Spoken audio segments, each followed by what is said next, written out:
Olá, boa noite, minha gente amiga e querida. O Tá Na Hora Goiás, do programa que não escolhe notícias, escolhe sim te informar, já está no ar. Muitas e muitas notícias, solidariedade, prestação de serviços. E vamos começar dando uma notícia para todos que moram em Goiânia. E as pessoas que vêm em Goiânia também. Atenção, motoristas. O limite de velocidade no centro de Goiânia mudou. Era 40. Foi para quanto?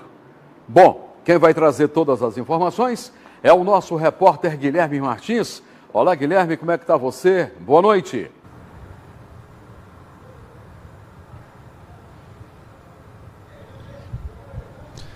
Oi, Sandes, tudo muito bem, viu? Uma excelente noite para você, uma ótima noite também para você que está aqui com a gente no Tá Na Hora Goiás. Sandes, a mudança está exatamente aqui, ó.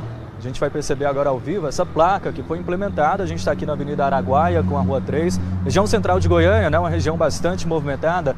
Essa placa aqui, Sandes, foi colocada hoje. Vamos lembrar o pessoal, várias avenidas aqui da região, gente, região central de Goiânia, não somente a Avenida Araguaia, mas também a Avenida Paranaíba, a Avenida Anhanguera, a Avenida Tocantins, também a Rua 3, elas estavam funcionando naquela zona 40, aquela zona de 40 km por hora, que foi implementado lá na última gestão, na gestão do ex-prefeito Rogério Cruz.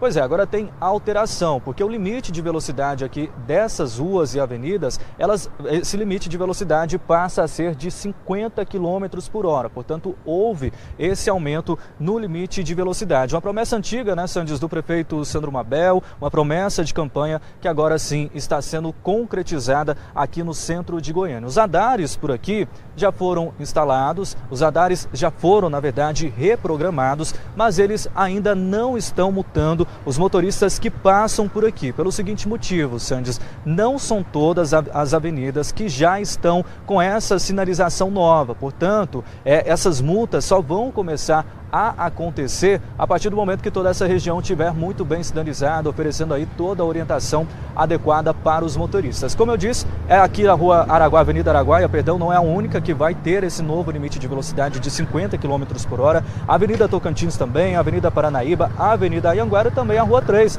A Rua 3 é essa aqui, ó, que corta a Avenida Araguaia. E agora há pouco, Sandes, eu estive com o prefeito Rogério Cruz.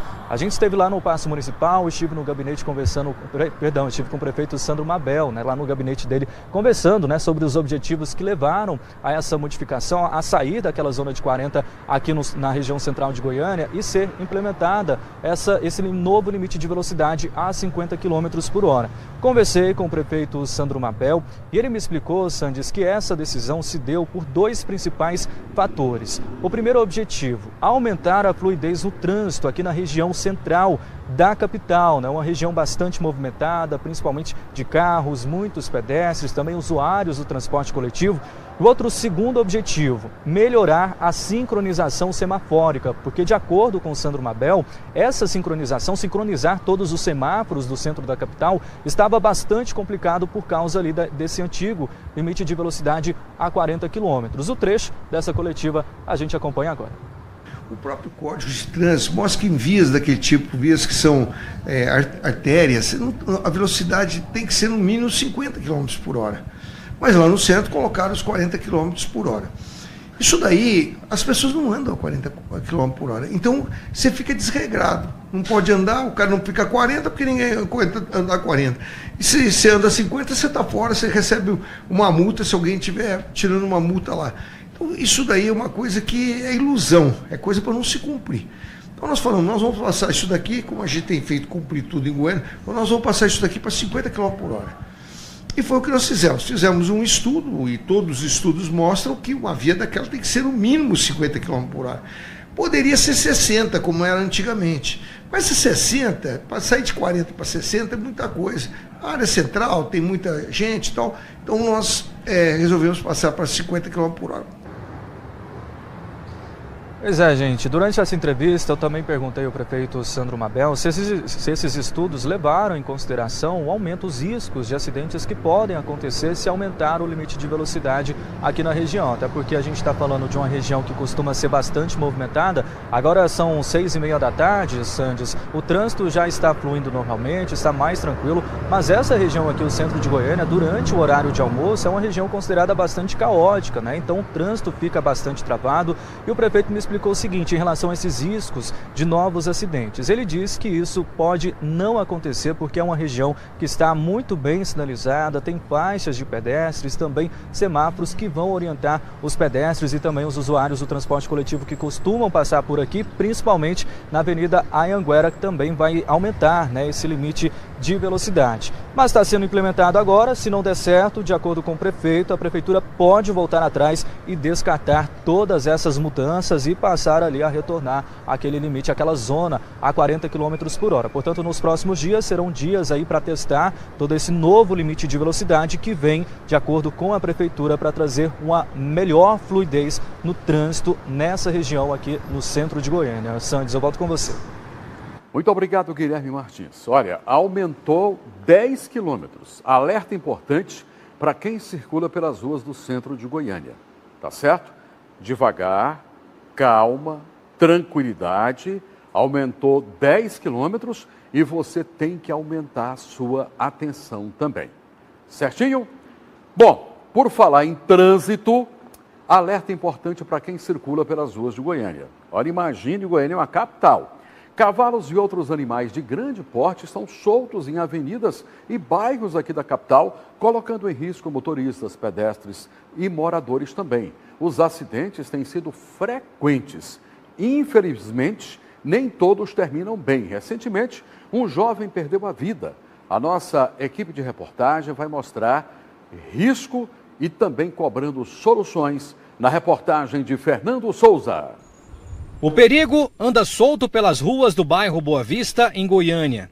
O que deveria ser uma cena comum apenas em fazendas, virou rotina urbana e um risco constante para quem vive na região.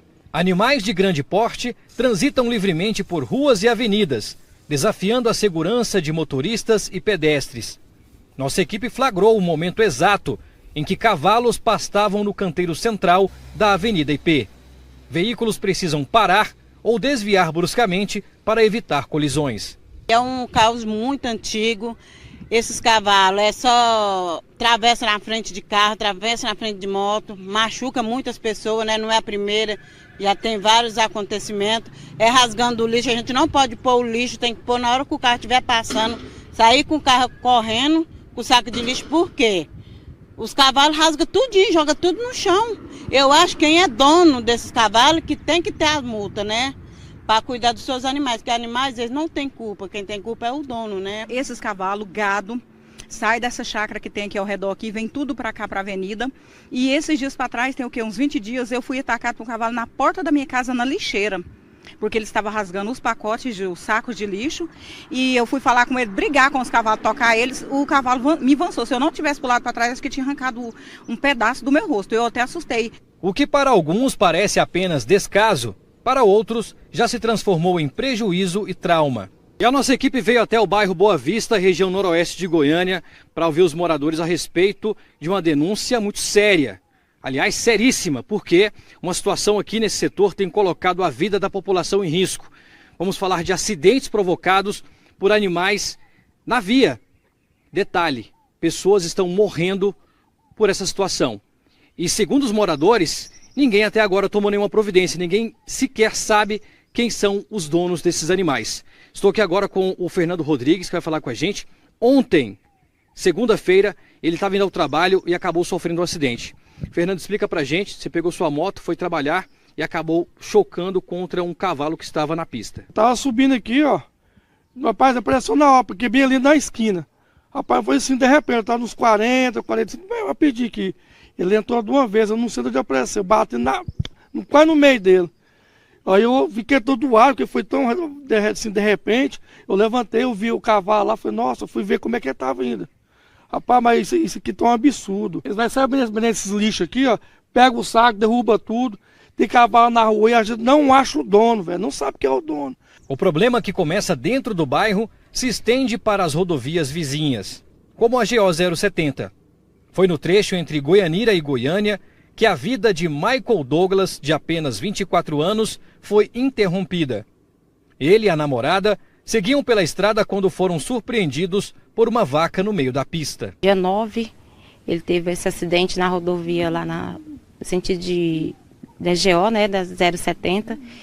E ali não tem iluminação, ali não tem nada. E essa vaca saiu lá, até agora ninguém tem condição de saber como que essa vaca saiu naquela rodovia, que é um lugar que é impossível ter animal. E aí o meu filho foi. Quantas outras vidas vão, né, por causa de responsabilidade do dono da vaca, nossos órgãos públicos que precisam olhar pelas famílias. Eu estou aqui hoje porque o meu filho não volta mais. Nunca mais eu vou ver ele. E outros pais de famílias, como que eles vão fazer se bater numa vaca, bater num cavalo? Aqui nós temos no nosso bairro vaca, cavalos e cachorro que está tomando de conta dos nossos bairros, que traz risco para as crianças, traz risco para idoso, traz risco para motoqueiro, carro. E até onde vai chegar o luto das mães, das esposas, de todo mundo? Mais do que a indignação, o que fica é a saudade de um rapaz que tinha a vida inteira pela frente. Dona Rosa lembra com carinho do filho, um jovem trabalhador, cheio de planos e sonhos que foram interrompidos de forma violenta em uma tragédia que poderia ter sido evitada. A falta não tem como mensurar para vocês. Eu, como mãe, não tenho nem lágrimas, tem hora, porque eu não tenho como decifrar a falta que meu filho faz para mim, para minha família, para muita gente.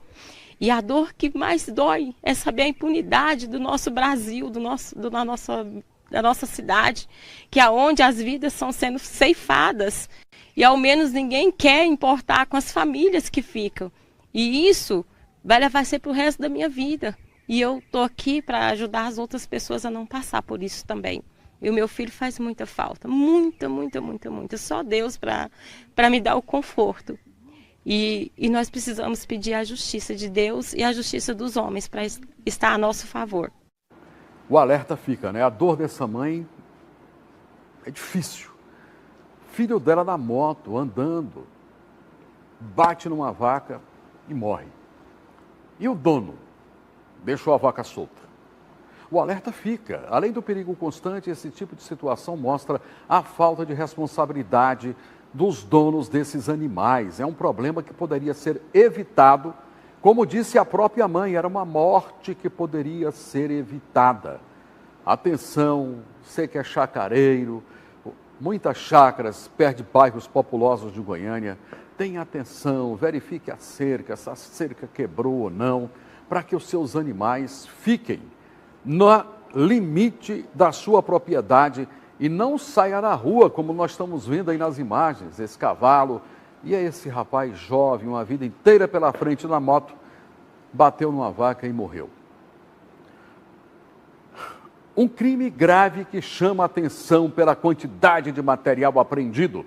A Polícia Civil prendeu em Goiânia um homem suspeito de armazenar mais de 1 milhão de arquivos de pornografia infantil. Que absurdo! Sobre esse assunto, eu volto a falar ao vivo com o nosso repórter Guilherme Martins. Mas que tanto material apreendido, Guilherme?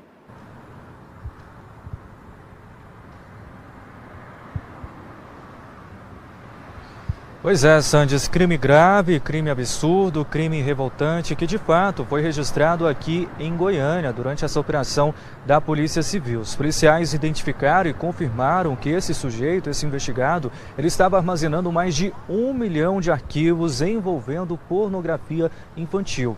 E o que mais surpreendeu os agentes, as equipes da Polícia Civil, foi toda a organização desse material, porque foram apreendidos mais de 180 pendrives, 3 celulares também foram recolhidos pelas equipes e o conteúdo criminoso estava sendo catalogado desde 2018, ou seja, há 8 anos. A polícia chegou a ter esse suspeito depois de uma investigação no ambiente digital que permitiu o mandado de busca e apreensão. Todo esse material agora passa por uma perícia rigorosa para determinar a contagem exata e a origem desses vídeos. O delegado adjunto, Guilherme Carneiro, ele trouxe detalhes sobre o momento da abordagem, porque, segundo ele, o material estava exposto de forma muito fácil na casa. Todos esses pendrives, eles estavam dentro de uma gaveta ali no guarda-roupa e os celulares estavam em cima de uma cama.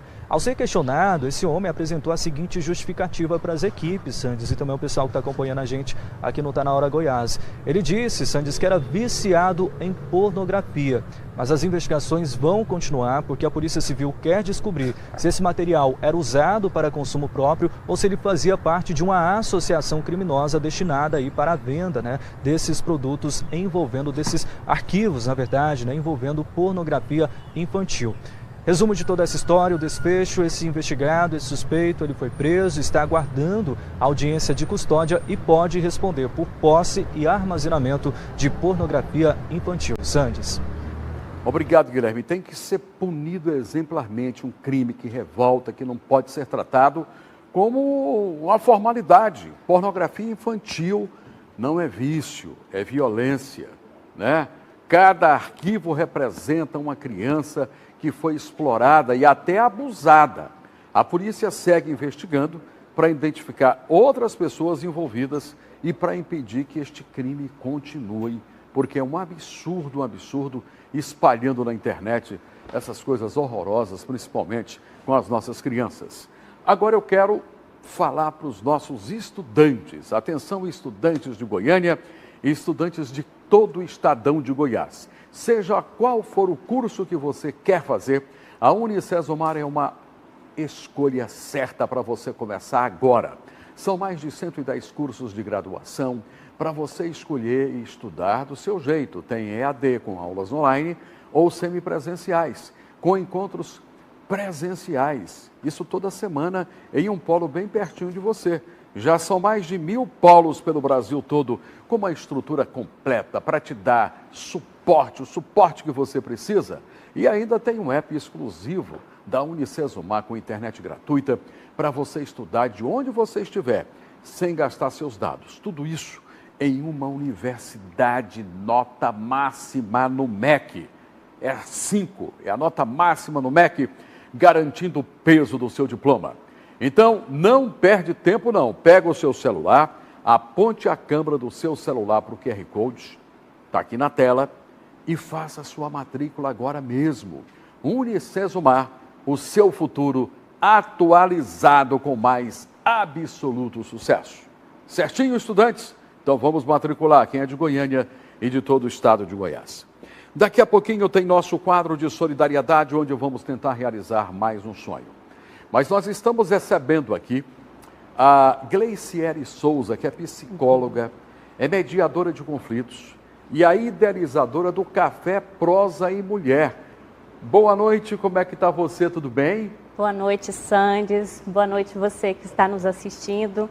Obrigada pelo espaço para poder falar aqui um pouquinho sobre o evento Café Prosa e Mulher. Eu estou curioso. Eu sei que você é uma mediadora, inclusive trabalha no Tribunal de Justiça. Sim. Qualquer problema no Tribunal de Justiça, antes de chegar no desembargador, você tenta chegar no entendimento, no denominador comum. Mas o que será o Café Prosa e Mulher? O Café Prosa e Mulher nasceu do desejo de criar um espaço de encontro, de reflexão, de diálogo, escuta, de conhecimento e aprendizado para as mulheres. E temos como objetivo fortalecer as mulheres, estimular o protagonismo feminino e, além de tudo, elevar o seu nível de consciência nos diversos âmbitos da vida. Por isso, o Café Prosa e Mulher, ele propõe em cada edição abordar um tema específico. E nessa próxima edição, que vai acontecer dia 7 de março, será a 11ª edição, nós vamos estar abordando o tema crenças.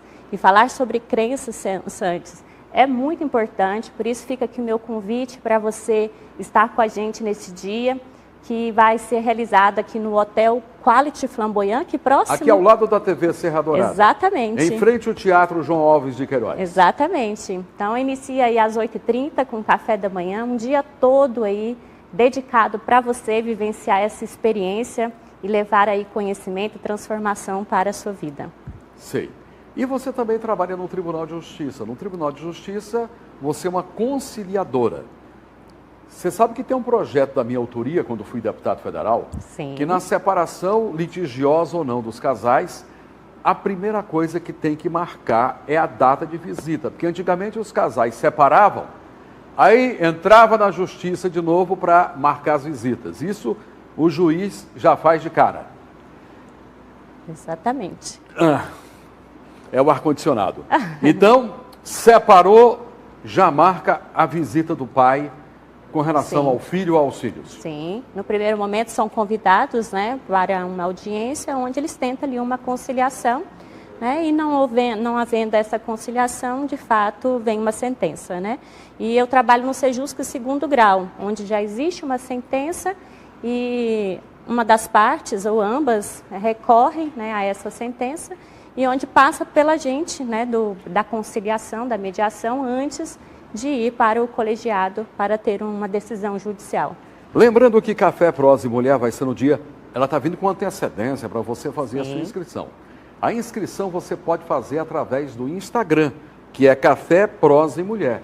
O Instagram é Café Prosa e Mulher, que vai acontecer na véspera do Dia das Mulheres, no dia 7 de março, aqui ao lado da TV Serra Dourada, no Hotel Quality Flamboyant.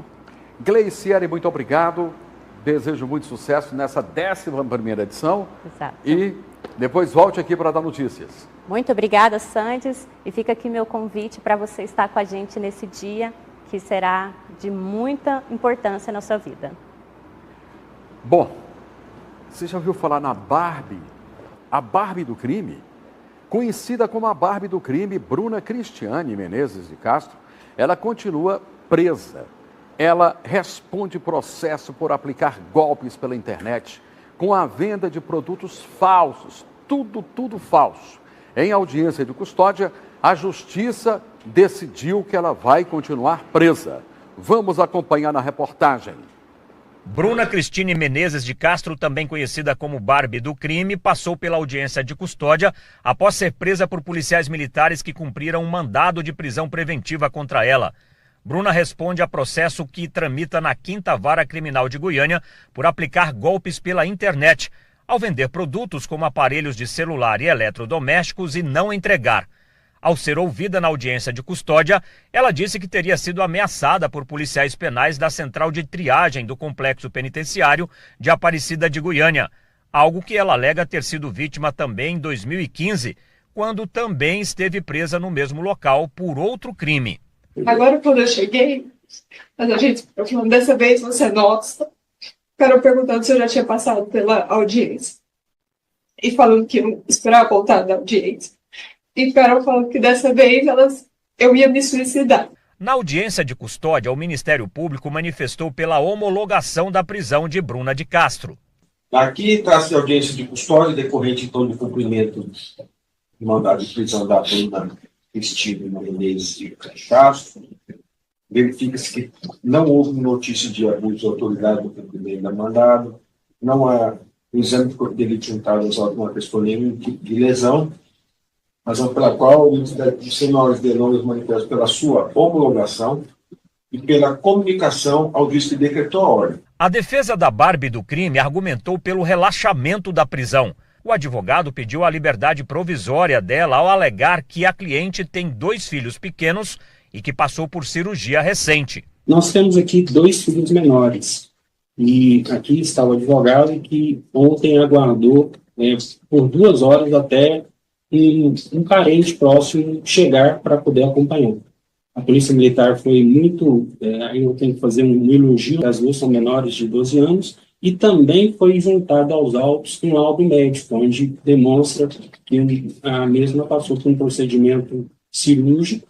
Esse procedimento está com pontos abertos, e o médico determinou em laudo repouso absoluto, tendo a mesma chegado em casa ontem. Mas o juiz da audiência de custódia decidiu pela homologação da prisão preventiva. Inicialmente, eu verifico, assim como o Ministério Público, que não existe nenhuma irregularidade, a defesa também não alegou nenhuma ilegalidade, e por isso entendo que deve ser homologado o auto de prisão, ou seja, da prisão, cumprimento do mandado de prisão. Bruna Menezes de Castro possui passagens por estelionato e uso de documento falso, além de responder a processos na Justiça do Distrito Federal e do Rio de Janeiro. Em 2021, ela foi presa por descumprir uma condenação de 2015 de pena alternativa. Agora está de volta à cadeia, também pelo crime de estelionato. O juiz que presidiu a audiência de custódia também decidiu se declinar da competência de decidir sobre o processo pelo qual Bruna de Castro voltou a ser presa. Ele remeteu os autos ao juiz natural do processo.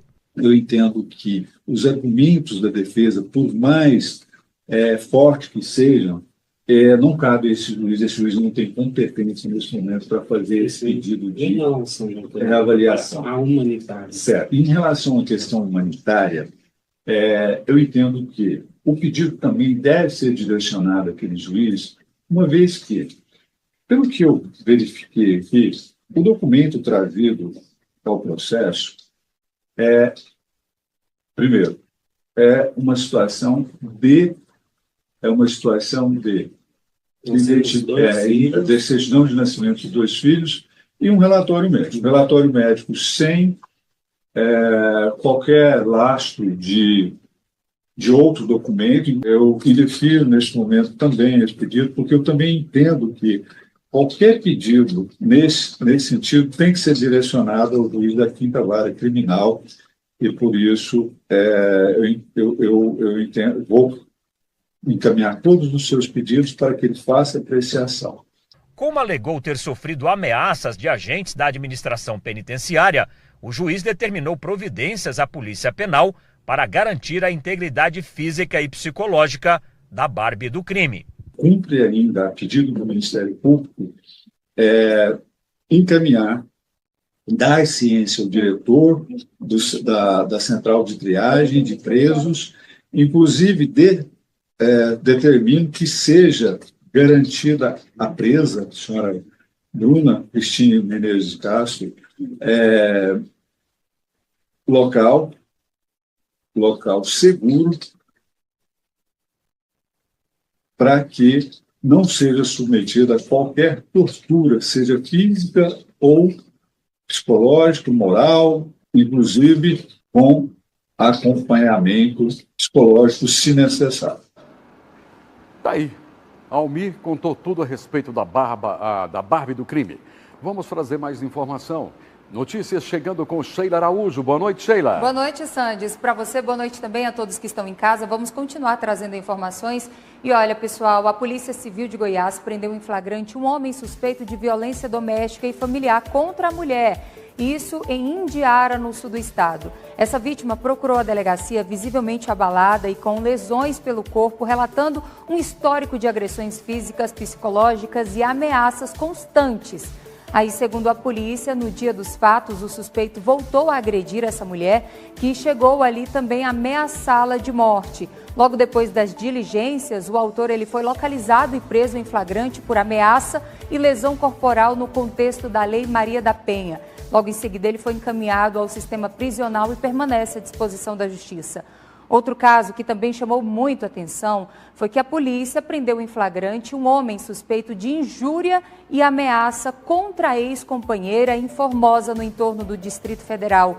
A vítima procurou a delegacia especializada no atendimento à mulher e relatou uma série de crimes, solicitando aí também medidas protetivas de urgência. Ainda no mesmo dia, logo depois de ser informado da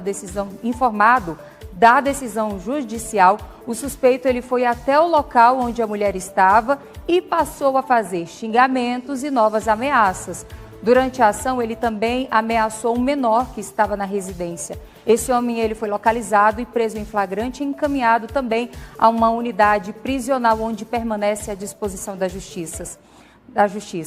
Outro caso de destaque que eu trago agora é que a Polícia Civil de Goiás cumpriu mandados de prisão temporária e também de busca e apreensão durante uma operação que investiga um esquema de loteamento clandestino, isso em Hidrolândia, na região metropolitana. Segundo essas informações preliminares, os suspeitos implantaram ali e vendiam também lotes em área rural sem autorização legal, mesmo depois do empreendimento já ter sido embargado. De acordo com a polícia, os compradores foram induzidos ao erro, o que caracteriza crime de estelionato, associação criminosa e parcelamento irregular do solo. Durante a ação foram apreendidos documentos, contratos e celulares. As investigações continuam e novas medidas judiciais não estão descartadas. E é claro que o nosso jornalismo acompanha de perto e assim que houver atualizações a gente traz para vocês também. Agora, olha, uma mulher de 34 anos, ela foi presa em flagrante depois de agredir o marido e ameaçar seguranças de um condomínio de luxo, isso em Caldas Novas, no sul do estado de Goiás. Segundo a Polícia Militar, a suspeita estava visivelmente embriagada, causou depredação no apartamento onde o casal estava hospedado e acabou resistindo também à prisão. Durante toda essa confusão, ela quebrou objetos e chegou a danificar uma televisão com uma faca. Ao serem acionados, os seguranças do condomínio, eles acabaram sendo ali também xingados e atacados com uma tesoura. Um dos funcionários, inclusive, sofreu cortes nos dedos. Essa mulher, ela foi contida, presa e encaminhada à delegacia. Situação em Sandes, parece que cada vez mais a gente espera que seja aliviado essas confusões, tanto de homem com violência doméstica e até mesmo esse último caso que eu trouxe agora, mas parece que vai aumentando cada vez mais. Exatamente. E é o tipo da notícia que a gente não gosta de dar, mas tem que dar porque aconteceu. Exatamente. Daqui a pouco eu retorno, Sandes, com mais informações. É isso aí. Daqui a pouquinho o Sheila Araújo voltará com mais notícias. Agora vamos falar de coisa boa. Vamos falar de solidariedade.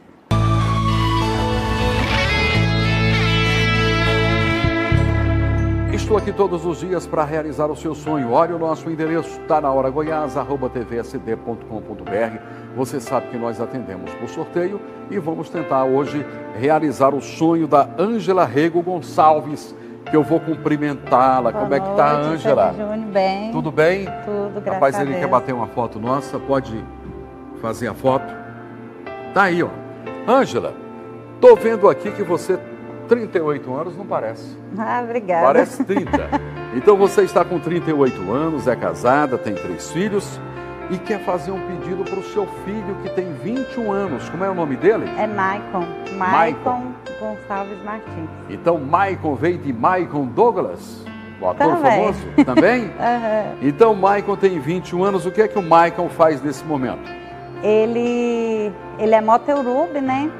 Aí eu quero conseguir o curso de cabeleireiro para ele, porque eu fico preocupado, tanto acidente nessa estrada. Andando de moto, para cima e para baixo. Aí o coração na mão fica Preocupado. preocupado. Você está vendo ali, ó, imagens de um curso completo, que é cabeleireiro, que é barbeiro, é esse curso que você quer para o seu filho. Isso. E você mandou o pedido, todos mandam através do nosso e-mail, está na hora goiás@tvsd.com.br. Você chegou mais cedo, nós conversamos, você está com uma esperança muito grande de conseguir esse curso para o seu filho. Sim, muito grande mesmo. que Você eu vou mora conseguir. onde? Eu moro no Jardim do Cerrado 1. Lá no Cerrado 1. Lá no Cerrado Para quem 1. não sabe, o Jardim do Cerrado é indo para Trindade. Tem 1, 2, 3, 5, 6, 7, 8, até o 9, né? Agora até o 10. Agora até o 10, eu conheço todos. E você mora no 1. No 1. Bem na entrada. É. Bem na entrada, porque vai 1, 2, 3 até o final. E tá com fé que vai ganhar? Muita. Muita esperança? Muita esperança. É o sonho seu e do seu filho? É. O sonho do filho da gente é da gente também. É, com certeza. Então vamos lá saber da produção se você ganhou ou não ganhou.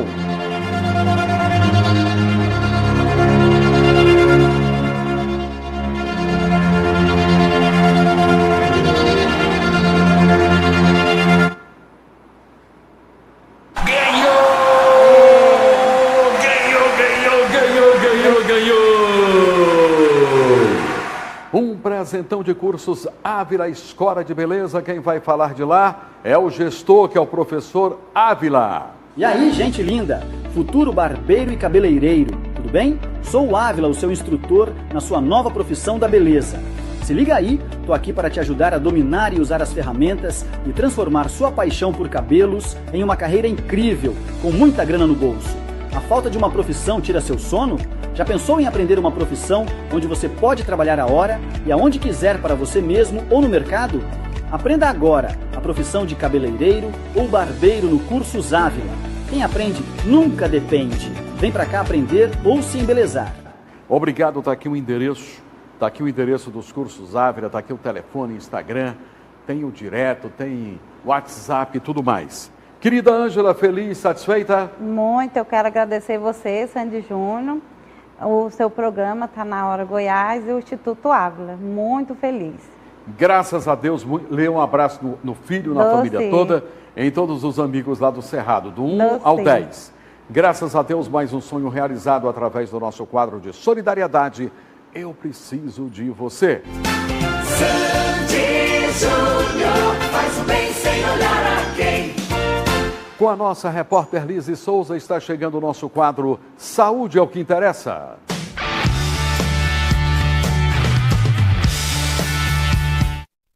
Boa noite, Sandys. Boa noite, pessoal de casa. Uma excelente terça-feira aí para todos vocês. E vamos dar continuidade com a nossa entrevistada dessa semana, a doutora Lanúcia Santana. Ela que é oncologista. Boa noite, doutora. Boa noite, Lise. Boa noite, Sandys. Boa noite, pessoal de casa. Obrigada pelo convite. Doutora, o câncer de mama ainda é o mais comum? O que a mulher precisa saber? O câncer de mama, excetuando o câncer de pele, não melanoma, é o câncer mais comum nas mulheres. E o que a gente precisa saber? Que hábitos saudáveis são as principais coisas que nós podemos fazer para evitar o câncer. Existem os cânceres que são hereditários, isso é a minoria, porque hoje fala-se muito sobre teste genético e tudo, mas a gente tem que saber que esses cânceres hereditários, eles são a minoria, são 10 a 15% dos tumores. Então, todas as mulheres têm que saber que manter o peso adequado, fazer uma dieta equilibrada, fazer exercício físico regular, reduz a chance do câncer, inclusive o câncer de mama. E que a gente precisa, a partir dos 40 anos, fazer acompanhamento com o mastologista, fazendo os exames preventivos, porque o diagnóstico precoce é que nos garante a cura da doença. E o câncer de intestino, por que ele vem aumentando tanto, doutora? Hoje o câncer de intestino, ele chega a ser a segunda causa maior de câncer, principalmente em homens. E ele vem aumentando porque o nosso hábito alimentar, ele mudou muito. Tinha um antigo professor que falava que é melhor a gente descascar do que desembrulhar. Então, o consumo adequado de fibras, de minerais, evitar produtos enlatados com excesso de gorduras, isso diminui a incidência de câncer.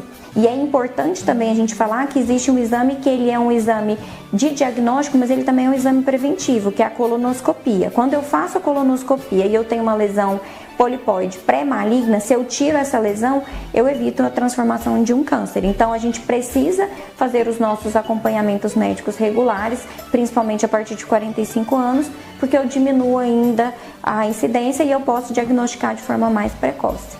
Muito obrigada. Sandys, é com você. Até amanhã. Até amanhã. Muito obrigado, Liz. E daqui a pouquinho, depois do intervalo comercial, você vai acompanhar um assunto grave. Imagine que uma criança de apenas 3 anos de idade, ela revelou que a mãe sofreu uma tentativa de feminicídio. Quase o corpo totalmente queimado, está internada no hospital. Vamos saber todos os detalhes desta matéria daqui a pouquinho com o nosso repórter Douglas Fernandes. Agora vamos a um rápido intervalo comercial. Se é comercial, então, nossos comerciais, por favor.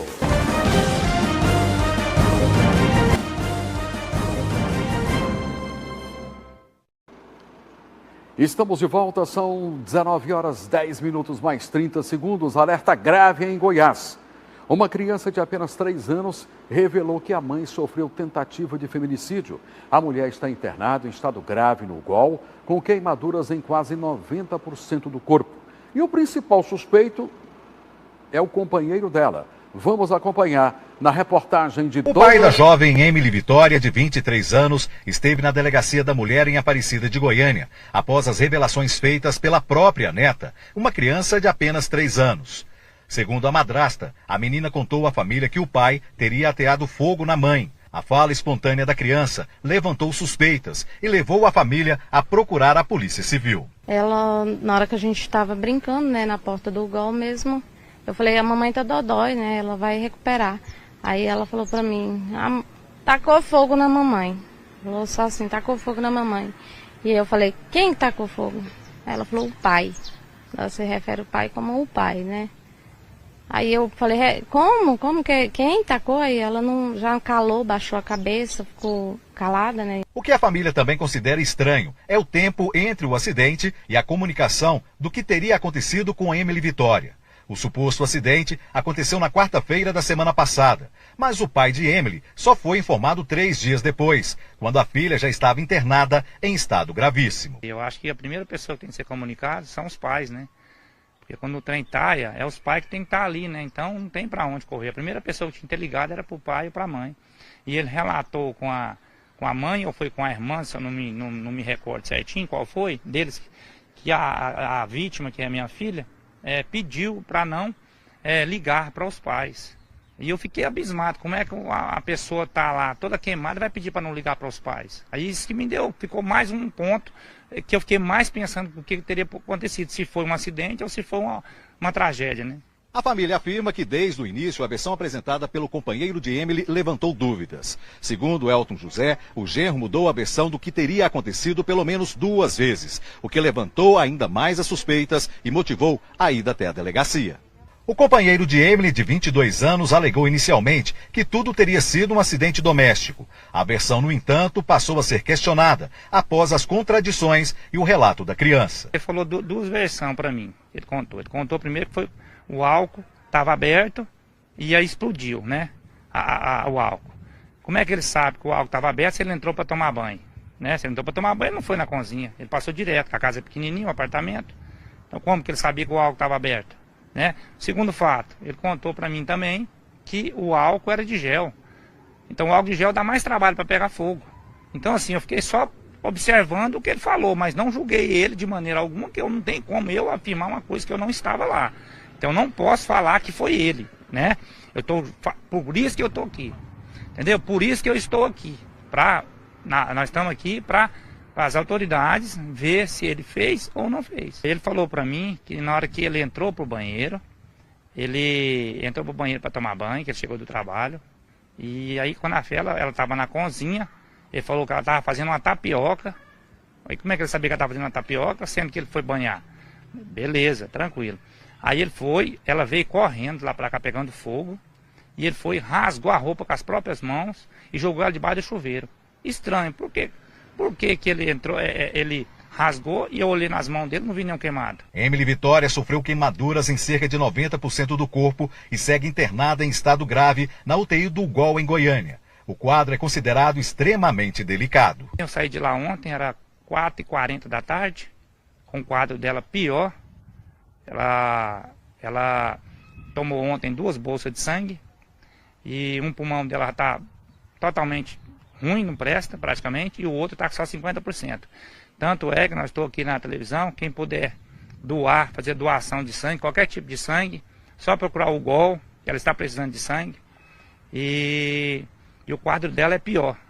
Eu não sei hoje como está, né? Que o boletim que sai é aquele boletim mais simples, né? Aí não tem, os médicos não passam o total, só quando a gente vai na visita que eles passam pra gente o real mesmo.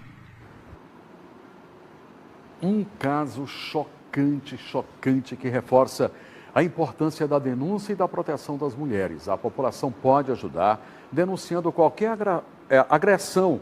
Você saiba que uma vizinha, que uma pessoa amiga, que até da sua própria família esteja sofrendo, ligar os números 180 e 190. Esse caso em particular, vocês viram, foi a própria criancinha, filha de 3 anos de idade, que denunciou. Por falar em criança, 4 crianças foram, olha só, 4 crianças com idades entre 2 e 5 anos de idade foram resgatadas pela Polícia Militar após uma denúncia anônima de maus tratos e abandono. Elas estavam sozinhas, trancadas dentro de casa, em condições precárias. Acompanhe todos os detalhes, quem vai contar pra gente é Magna Fortunato. Ela deixou eles trancados, até agora tá trancada. O maiorzinho conseguiu passar pela janela aqui, ó. Uma denúncia anônima levou policiais militares do 45º Batalhão até uma residência, o residencial Pôr do Sol, em Aparecida de Goiânia. No local, os policiais encontraram uma cena que chocou até mesmo os mais experientes. 4 crianças pequenas vivendo em total situação de abandono e vulnerabilidade. As crianças, com idades de 2, 3, 4 e 5 anos, estavam sozinhas, trancadas dentro da casa no início da noite. Sua mãe saiu de casa e deixou você sozinho com seus irmãos? Sim. Que hora que ela saiu, hoje ou ontem? foi ontem, mas ela saiu no portão, saiu com a amiga dela. Ela tem 2 filhos. E ela não voltou? Não. Foi ontem de manhã?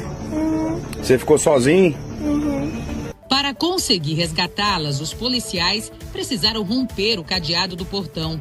Equipes do 40º BPM, com apoio do Serviço de Inteligência do 2º CRPM, realizaram diligências para localizar a mãe das crianças, uma mulher de 30 anos que não foi encontrada até o momento. As crianças, 2 meninas, 2 meninos, foram entregues à bisavó, seguindo orientação e acompanhamento do Conselho Tutelar de Aparecida de Goiânia. O caso segue sendo investigado e será encaminhado à Polícia Civil. Que situação, que situação. Casos como esse também você pode denunciar. Qual o número mais fácil? 190, que todo mundo conhece, que é o número da polícia. Vamos acompanhar agora o que foi destaque nas últimas 24 horas na área policial com Sheila Araújo. Um homem de 25 anos ficou gravemente ferido após ser atingido por tiros dentro de um bar na noite do último domingo em Aparecida de Goiânia. A confusão teria começado após uma discussão por causa de um jogo de futebol que era transmitido no local. Segundo a Polícia Militar, o atirador de 39 anos se envolveu na briga e acabou efetuando 3 disparos. Antes disso, ele teria sido atingido na cabeça por um copo de vidro. Uma viatura que fazia patrulhamento pela região ouviu os tiros e conseguiu prender o suspeito em flagrante com uma pistola de calibre 9mm. A vítima foi socorrida e levada ao Hospital Estadual de Aparecida de Goiânia. Outro envolvido também foi detido. O motociclista de 45 anos ficou ferido após se envolver em um acidente de trânsito no sudoeste de Goiás. Segundo a Polícia Militar, a equipe fazia patrulhamento pela avenida quando presenciou o momento em que o condutor perdeu o controle da motocicleta ao cruzar a via, após esquecer o tripé abaixado e acabou batendo em um carro que estava estacionado. O Corpo de Bombeiros foi acionado, prestou os primeiros socorros no local e encaminhou a vítima ao Hospital das Clínicas de Jataí. A documentação estava em dia e os veículos foram liberados. O caso serve de alerta para a importância da checagem do veículo antes de sair. Agora, qual seria a sua desculpa ao ser parado por um policial com um acessório desses aí no carro? Pois é, a pergunta pode parecer brincadeira, mas o assunto é sério e perigoso também. A legislação de trânsito proíbe acessórios cortantes, rígidos ou pontiagudos instalados na parte externa dos veículos, mesmo usados como decoração ou superstição. Esses objetos representam um risco real. Em casos de atropelamento ou colisão, eles podem causar perfurações graves, aumentando o risco de morte de pedestres, ciclistas e até dos próprios ocupantes do carro. As autoridades reforçam: a fiscalização existe para prevenir tragédias no trânsito. Criatividade fica em casa. Segurança vem sempre em primeiro lugar. Atenção, você vai ver agora que a Justiça colocou em liberdade os 2 presos que não pagaram conta de motel. É isso mesmo, Adriana? É isso mesmo, Sandes. A gente